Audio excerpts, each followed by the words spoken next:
नमस्कार दोस्तों, शिवपुराण में आपका बहुत बहुत स्वागत है। आज हम लोग पढ़ने वाले हैं शिवपुराण की श्री रुद्र संहिता के तृतीय खंड के तीसरे अध्याय देवताओं का हिमाचल के पास जाना। तो चलिए शुरू करते हैं। नारद जी बोले, हे ब्रह्मा जी, हे महामते।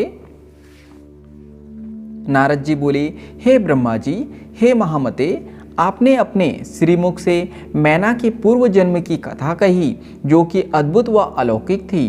भगवान, अब आप मुझे यह बताइए कि पार्वती जी मैना से कैसे उत्पन्न हुई और उन्होंने त्रिलोकीनाथ भगवान शिव को किस प्रकार पति रूप में प्राप्त किया।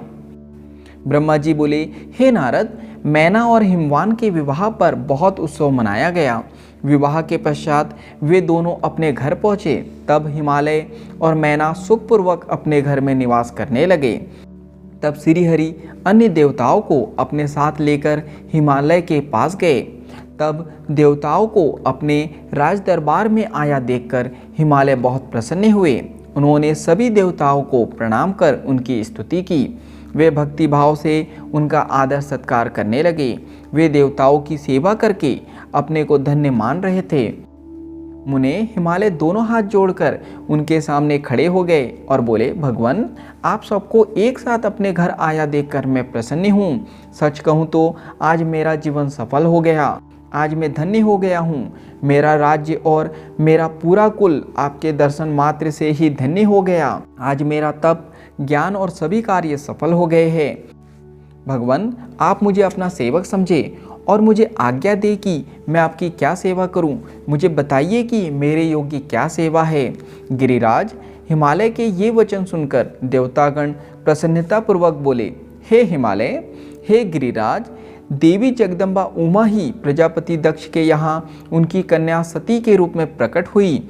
घोर तपस्या करने के बाद उन्होंने शिवजी को पति रूप में प्राप्त किया, परंतु अपने पिता दक्ष के यज्ञ में वे अपने पति का अपमान सह ना सकी और उन्होंने योगाग्नि में अपना शरीर भस्म कर दिया।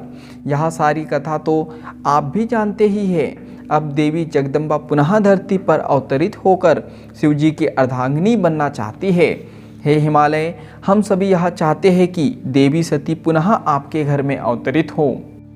श्री विष्णु जी की यह बात सुनकर हिमालय बहुत प्रसन्न हुए और आदर पूर्वक बोले, भगवान, यह मेरे लिए बड़े सौभाग्य की बात है कि देवी मेरे घर आंगन को पवित्र करने के लिए मेरी पुत्री के रूप में प्रकट होंगी।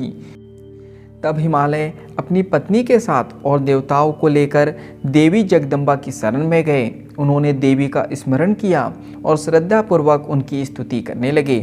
देवता बोले, हे जगदम्बे, हे उमे, हे शिवलोक में निवास करने वाली देवी, हे दुर्गे, हे महेश्वरी, हम सब आपको भक्तिपूर्वक नमस्कार करते हैं। आप परम कल्याणकारी है। आप पावन और शांति स्वरूप आदि शक्ति है। आप ही परम ज्ञानमयी शिवप्रिया जगदम्बा है। आप इस संसार में हर जगह व्याप्त है। सूर्य की तेजस्वी किरण आप ही है। आप ही अपने तेज से इस संसार को प्रकाशित करती है। आप ही गायत्री, सावित्री और सरस्वती है। आप धर्म स्वरूपा और वेदों की ज्ञाता है। आप ही प्यास और आप ही तृप्ति है। आपकी पुण्य भक्ति भक्तों को निर्मल आनंद प्रदान करती है। आप ही पुण्यात्माओं के घर में लक्ष्मी के रूप में और पापियों के घर में दरिद्रता और निर्धनता बनकर निवास करती है। आपके दर्शनों से शांति प्राप्त होती है।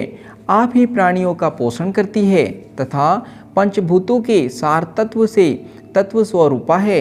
आप ही नीति है और सामवेद की गीति है। आप ही ऋग्वेद और अथर्ववेद की गति है। आप ही मनुष्यों के नाक, कान, आँख, मुंह और हृदय में विराजमान होकर उनके घर में सुखों का विस्तार करती है। हे देवी जगदम्बा, इस संपूर्ण जगत के कल्याण एवं पालन के लिए हमारी पूजा स्वीकार करके आप हम पर प्रसन्न हो। इस प्रकार जगत जननी सती साध्वी देवी जगदम्बा उमा की अनेकों बार स्तुति करके सभी देवता उनके साक्षात दर्शनों के लिए दोनों हाथ जोड़कर खड़े हो गए। यहाँ पर शिवपुराण की श्री रुद्र संहिता के तृतीय खंड के तीसरे अध्याय का समापन होता है। आज के लिए इतना ही। धन्यवाद।